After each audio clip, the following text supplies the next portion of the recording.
What's up, mortals? It's Dante from the Anime Underworld, and today we do not have a chapter to review. Yeah, we are on break this week, and I thought this video would just be for fun, a little something to do this week, and that is, what does the future hold for the future of 7 Deadly Sins? As of this recording, Lancelot has decided to pull a Demon King Meliodas, and is now planning to destroy the world his way. What will this mean for our heroes in the future chapters going forward? And what could this mean for Britannia now that Lancelot, its greatest hero, has become its villain? Well, we're going to talk about that here today. If you love 7 Deadly Sins and 4 Nights of the Apocalypse material, hit that like button, subscribe to the Anime Underworld channel for more content coming your way very soon. And be sure to comment down below what you thought about this video, and please tell me how I can improve. I'm always looking to find a way to make better videos. Now, when talking about the future of the series, I don't mean the usual stuff that I said before, power-ups and potentials, because I've already done a lot of videos about our characters, so I'm just gonna make it short but sweet right here for our main cast. For Percival, the Knight of Death, he's probably going to be expanding on his death and spirit magic, and we could get an arc or two about the spirit world, where Percival comes from, about his brothers, and him becoming Spirit King Percival, I don't know. And then there's Gawain, learning to become a better master of the sun and mastering all sorts of magical techniques from her parents.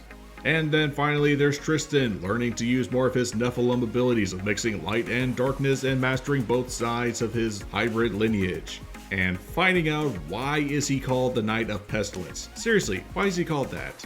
Where they stand now, these 3 Knights of the Apocalypse stand no chance against Chaos King Lancelot. Even when Doves makes their weapons, they are not strong enough to face him or Kath. That is what we have to look forward to for our main characters, but what about the rest of Britannia? What does the future hold for the rest of the world? Thankfully, Nakaba has given us some clues and details about what could be in store for Britannia in the long-awaited future. Here's what we've gathered from the Knights of the Holy Grail, aka the future children of the 4 Nights of the Apocalypse. Based on flashbacks and cover pages, there is a 3rd Camelot. This time it's an actual city-state rather than a dimension that looks like Kath was making it while on bath salts. And in this future, the 4 Knights of the Holy Grails are honored and beloved heroes, not of Leonis, but of Camelot. This is a very concerning detail. Why do I say that? Well, we're going to have to look at the source of this series, Arthurian legends. Legend is sung of when England was young. In Arthurian legends, Leonis was actually destroyed by a massive flood. The entire kingdom was wiped out by a natural disaster, leaving Tristan and other citizens of his kingdom to survive. Leonis has been through a lot, and I mean just a lot of damage. A lot from the Demon Clan, others from Camelot. Whatever lies in the future could be the final nail in the coffin for Leonis, destroying and wiping it out for good.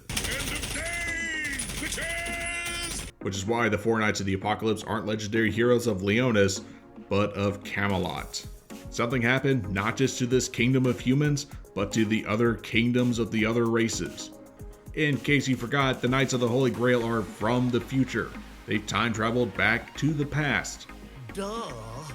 But when they came back to the current present Kingdom of Leonis being rebuilt, King and Diane are there to greet them. And based on their expressions in this panel, they have never seen a real-life fairy or a real-life giant ever in their life.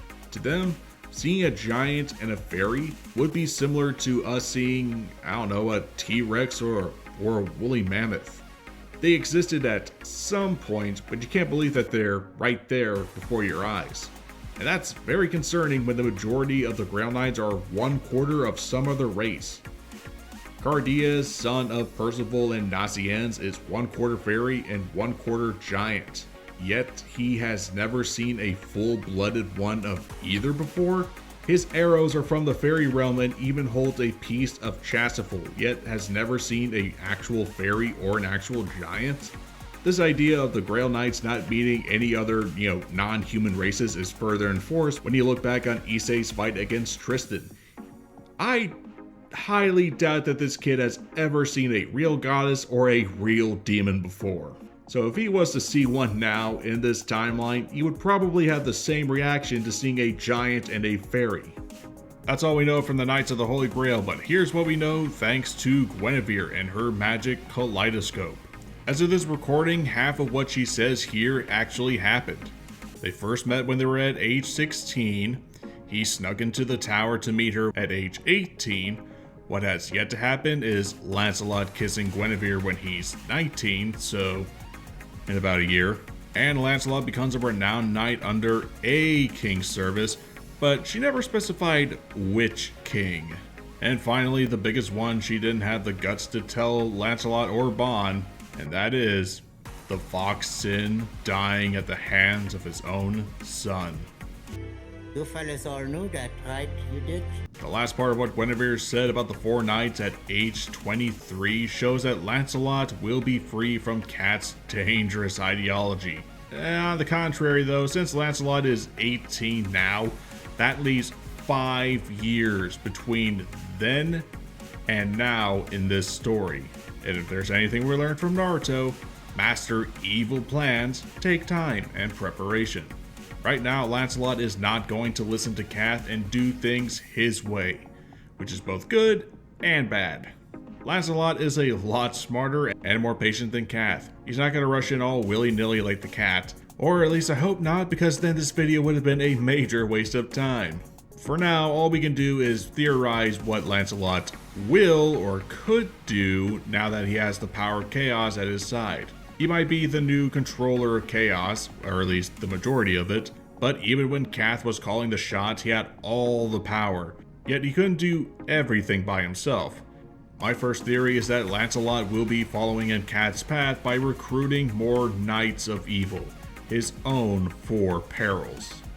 I doubt he's going to bring back the original four perils now that they're freed from Chaos's grip, so he's going to find new ones to replace them. However, there is one person who, oh god, she's probably going to join him either way. No, God! No, God, please, no! No! No! No!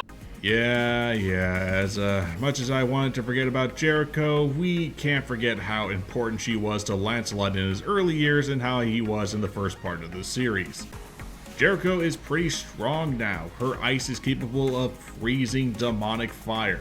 All that is due to drinking the Lady of the Lake's quote-unquote water for years in her realm. So if Lancelot was to do like Cath and give her a piece of chaos, this could lead to a very interesting and deadly chaos form. Lancelot's probably going to find some fools either dumb enough or evil enough to join him on his conquest for worldly destruction, but there are still going to be those who are going to do everything that they can to stop him. The four Knights of the Apocalypse might be Cath's future undoing, but right now, they're still the seven deadly sins, or what's left of them. Meliodas, King, Diane, Merlin, and to an extent Bon can try their best to stop Lancelot's plan while the four Knights of the Apocalypse train hard to get as strong as Lancelot. They may not be as strong as when they faced Cath and Leonis, but they still could give Lancelot some issues.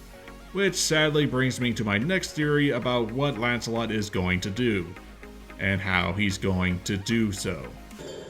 Nothing good. It was originally created to seal away the demon race. Seal away? Yep, this fucking thing. I forgot this relic was, relevant at one point. Then it just got ignored. There were no attempts of trying to get the dragon handle back for Camelot in order to seal every other race back within it. Nor was there any point that they were fearful of Cath using it at all. It just got pushed into the background. I forgot about this item. Now that the blade is broken, it's back to being relevant yet again. Lancelot could use this time to find the other pieces of the Coffin of Eternal Darkness and finish Ironside's original job of sealing away not just the sins, but to ensure that no other non-human can get in his way, all the other races. At least only just the pure-blooded ones. This could explain why the Grail Knights were so shocked to see a giant and a fairy. They, much like the Demon Clan over 3,000 years ago, will be sealed within the coffin of eternal darkness. They won't be dead, but they will be gone from the human realm. The only 7 Deadly Sins members who would not be sealed are Bon and Merlin, and maybe Escanor. We know what dark fate will await Bon, but what about Merlin? We'll have to see in the coming chapters once we get back from break. If you love 7 Deadly Sins and 4 Knights of the Apocalypse material, hit that like button, subscribe to the channel for more 7 Deadly Sins content coming your way in the near future. We'll be back to doing weekly manga reviews next week, so stay tuned for more. This has been Dante from the Anime Underworld, and I'll see you mortals later.